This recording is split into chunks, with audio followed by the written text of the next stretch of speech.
بسم اللہ الرحمن الرحیم اما بعد بسم اللہ الرحمن الرحیم۔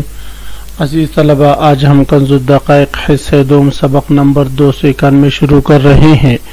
اس سبق میں ہم کتاب الرہن سے باب التصرف فی الرہن والجنایت علیہ، یہ باب ہے رہن میں تصرف کے بیان میں اور اس پر جنایت کے احکام کے بیان میں، اور اسی طرح اگر رہن کوئی غلام وغیرہ ہے وہ خود جنایت کر لے تو اس کے احکام سے متعلق اس باب میں مفصل مصنف علیہ الرحمہ مسائل ذکر کریں گے۔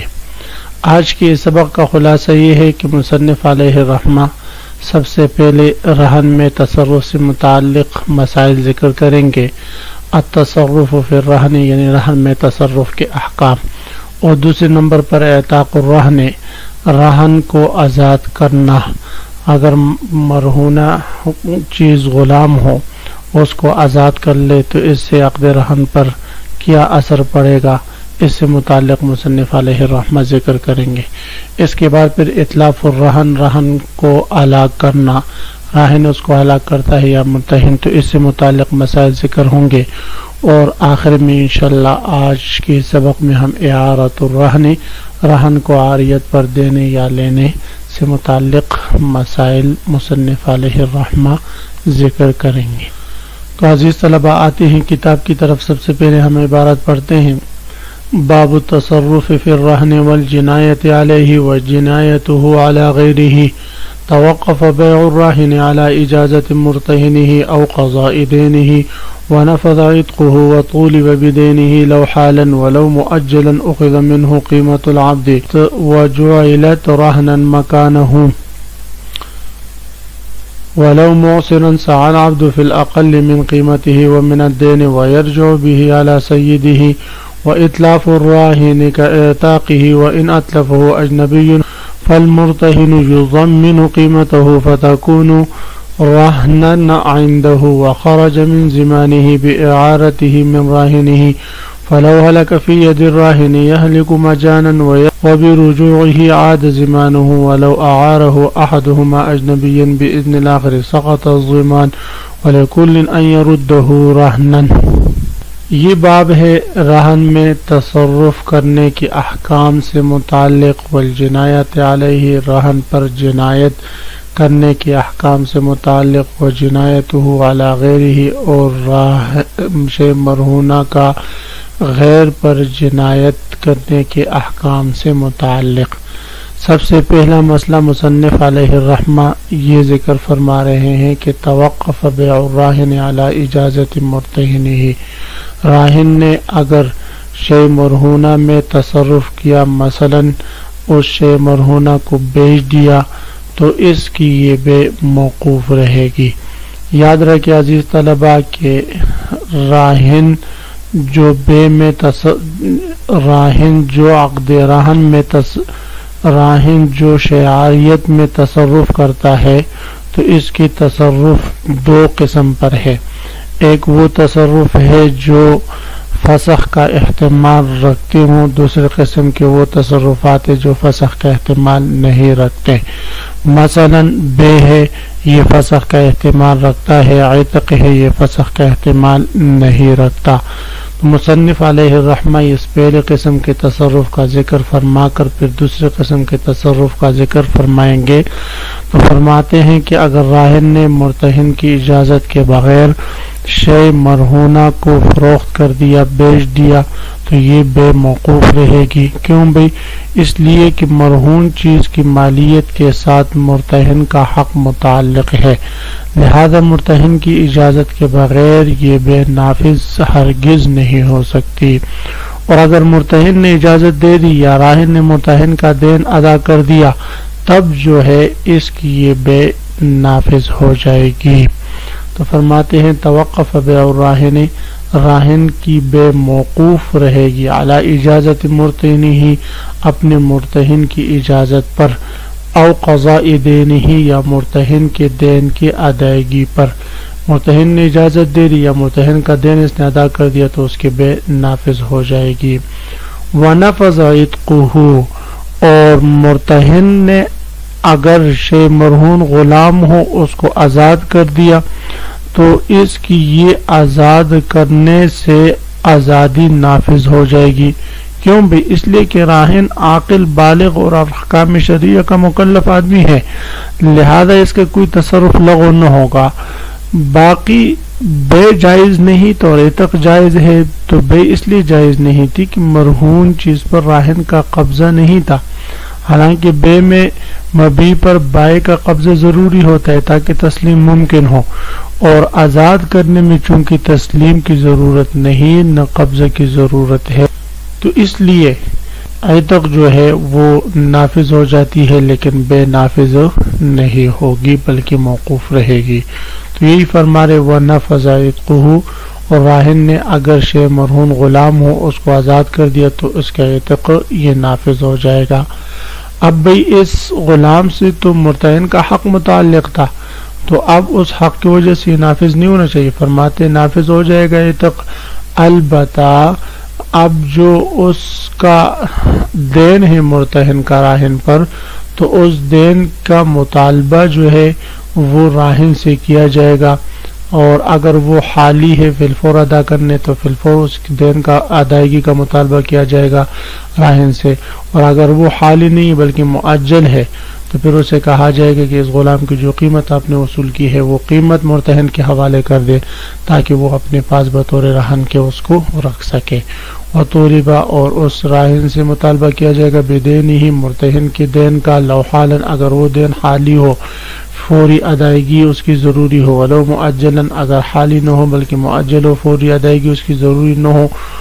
اخذ منہ قیمت العبد، تو مرتہن راہن سے غلام کی قیمت لے لے. وجعلت رہنا مکانہ، تو اس قیمت کو بطور رہن کے غلام کی جگہ پر رکھا جائے گا. ولو مؤثرا سعى العبد في الاقل من قیمته ومن الدین، یہ صورت اس صورت میں ہے کہ جب وہ راہن مالدار ہو. اگر راہن معصر ہو، تنگ دست ہو، اس کے پاس مدیون کو یا مرتہن کو دینے کے لیے کچھ نہیں ہے اور غلام بھی اس نے آزاد کر دیا، تو غلام تو آزاد کرنے سے آزاد ہو جائے گا، لیکن اب غلام پر یہ لازم ہے کہ اپنی قیمت میں سے اور دین میں سے جو کم ہو اس کے برابر کما کر وہ مرتہن کے حوالے کر دے اور مرتہن کا دین ادا کر دے. اس میں مرتہن کا بھی فائدہ ہو جائے گا اور غلام کو بھی فائدہ ہو جائے گا کہ وہ آزاد ہو چکا ہے. البتہ یہ غلام چونکہ بغیر کسی حق بغیر کسی عوض کے اپنی قیمت دے رہا ہے تو یہ پھر راہن پر اس ادا کی ہوئی چیز کے لیے رجوع کرے گا جو اس نے مرتہن کو دیے ہیں. ولو موسرن، اگر راہن تنگ دست ہو، سعى العبد، تو غلام کوشش کرے فی الاقل من قیمتی و من الدین، قیمت اور دین میں سے جو اقل ہو اس کے برابر وہ کوشش کرے گا، اس لیے کہ راہن کے آزاد کرنے سے عتق سے غلام نے بھی پورا فائدہ اٹھایا ہے. لہذا اس فائدہ کا مقتضا یہ ہے کہ اب یہ مرتہن کا حق ادا کرے اور بعد میں پھر راہن سے وصول کر لے. وَيَرْجِعُ بِهِ عَلَى سَيِّدِهِ، اور بعد میں غلام رجوع کرے گا اپنے آقا پر جس نے اس کو آزاد کیا ہے. وَإِطْلَافُ الرَّاهِنِ كَإِعْتَاقِهِ، یہاں سے مصنف علیہ الرحمہ راہن کو تلف کرنے سے متعلق مسائل ذکر فرما رہے ہیں. سب سے پہلا مسئلہ مصنف علیہ الرحمہ نے یہ ذکر فرمایا ہے کہ راہن اگر مرہون چیز کو ہلاک کر دے تو راہن کا مرہون چیز کو ہلاک کرنا ایسا ہے جیسے کہ راہن کا مرہون کو آزاد کرنا ہے، اور اس میں بھی وہی تفصیل ہوگی جو گزشتہ سبق میں ہم نے پڑھا. لہذا اب راہن جو ہے وہ دین اگر حالی ہو تو وہ دین ادا کرے گا، اگر حالی نہیں ہے تو جو چیز اس نے ہلاک کی ہے تو اس ہلاکت شدہ چیز کی قیمت جو ہے وہ بطور رہن کے رکھوائے گا. وہ اطلاف راہن کا اعتاقی، راہن کا شے مرہون کو تلف کرنا کا اعتاقی اس کو آزاد کرنے کی طرح ہے، یعنی مذکورہ بالا تفصیل جو ہے وہ اس میں بھی ہوگی. وَإِنْ أَتْلَفَهُ أَجْنَبِيٌّ، ہاں اگر راہن خود جو ہے مرہون چیز کو ہلاک نہیں کرتا بلکہ کوئی اجنبی ہلاک کرتا ہے تو اجنبی اگر شے مرہون کو ہلاک کر دیتا ہے تو اب اجنبی شخص سے ضمان مرتہن لے گا. فالمرتہن یضمنہ قیمتہ، تو اس اجنبی شخص کو مرتہن ضامن ٹھہرائے اس چیز کی قیمت کا اور قیمت وصول کر کے اپنے پاس بطور رہن کے رکھ دے. وَإِنْ أَتْلَفُوا، اگر رہن کو طلب کر دیا اجنبی کسی اجنبی شخص نے، فالمرتہن یضمنہ قیمتہ، تو مرتہن اس اجنبی شخص کو ضامن ٹھہرائے قیمتہ اور شے مرہونہ کی قیمت کا جو ہلاک ہو چکی ہے. فتکون رہن عندہ، بس وہ قیمت رہن ہوگی مرتہن کے ہاں. وخرج من ضمانہ بإعارتہ من راہنہ، یہاں سے مصنف علیہ الرحمہ شے مرہونہ کو عاریت پر دینے کے مسائل ذکر فرما رہے ہیں. تو سب سے پہلا مسئلہ مصنف علیہ الرحمہ یہ ذکر فرماتے ہیں کہ اگر مرتہن نے شے مرہون راہن کو بطور عاریت کی دے دی تو اس راہن کو عاریت پر دے دینے سے اور عاریت کے دینے کے بعد راہن کا اس پر قبضہ کر لینے سے وہ شے مرہون مرتہن کے ضمان سے نکل جائے گی، خارج ہو جائے گی. یعنی اب اگر وہ چیز ہلاک ہوگی راہن کے پاس تو مرتہن اس کا ضامن نہیں ہوگا، کیونکہ راہن کے قبضہ کرنے سے مرتہن کا موجب ضمان قبضہ ختم ہوا. بس اگر راہن کے قبضے میں ہلاک ہو جائے تو بلا شے ہلاک ہوگی اور گویا کہ مالک کا اپنا مال ہلاک ہو چکا ہے اور مرتہن کا جو قرضہ ہے وہ الگ سے پھر راہن کو دینا پڑے گا.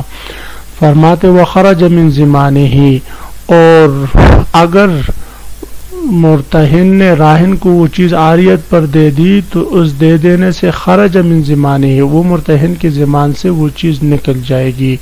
بإعارتہ من راہنہ، اگر مرتہن نے اس چیز کو عاریت پر دیا من راہنہ اپنے راہن کو. فلو ہلک فی ید الراہن، پس اگر وہ عاریت پر دینے کے بعد راہن کے قبضے میں ہلاک ہو چکا، یہلک مجانن، تو یہ بغیر کسی چیز کے مفت بغیر کسی عوض کے ہلاک ہوگا.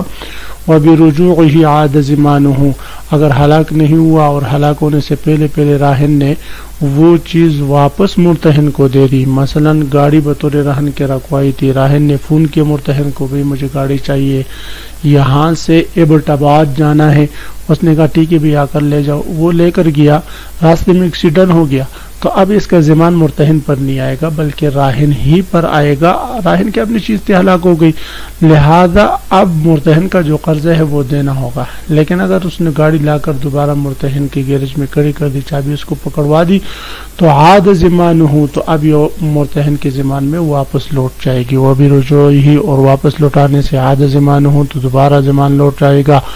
ولو اعارہ احدہما اجنبیا باذن الاخر سقط الضمان، اسی طرح جس طرح مرتہن راہن کو عاریت پر دے دیتا ہے تو اس کے ضمان سے وہ چیز نکل جاتی ہے، اسی طرح اگر اس شے مرہونہ کو راہن اور مرتہن نے باہم رضامندی سے کسی تیسرے آدمی کو اجرت پر یا عاریت پر دے دی تو فرماتے ہیں اس صورت میں بھی اس چیز کا جو قبض ضمان ہے وہ ساقط ہو جائے گا، اور وہ اگر وہ ہلاک ہو جاتا ہے تو مرتہن کا دین اس میں ہلاک نہیں ہوگا. ولو آرو، اگر وہ شے مرہون عاریت پر دے دی احدہما، دونوں میں سے ایک نے اجنبین کسی اجنبی شخص کو، باذن الاخر دوسرے کی اجازت سے، ساقط الضمان، تو ضمان ساقط ہو جائے گا.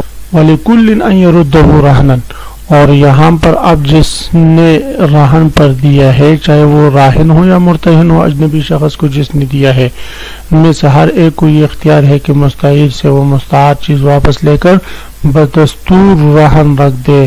عقد جدید کی ضرورت نہیں کیونکہ اب تک اس کا رہن ہونا برقرار ہے. عزیز طلبہ، اسی کے ساتھ آج کے سبق کا اختتام ہوا. آج کے سبق میں ہم نے سب سے پہلے رہن میں تصرف سے متعلق احکام پڑھے، پھر اس کے بعد شے مرہون اگر غلام ہو اس کو آزاد کرنے سے متعلق، پھر اس کے بعد اس کو طلب کرنے سے متعلق، اور آخر میں شے مرہون کو عاریت پر دینے سے متعلق ہم نے پڑھا. آپ حضرات اس کو خوب غور سے سنے سمجھے. اللہ ہم سب کا حامی و ناصر ہو. آمین. وآخر دعوانا ان الحمد للہ رب العالمین.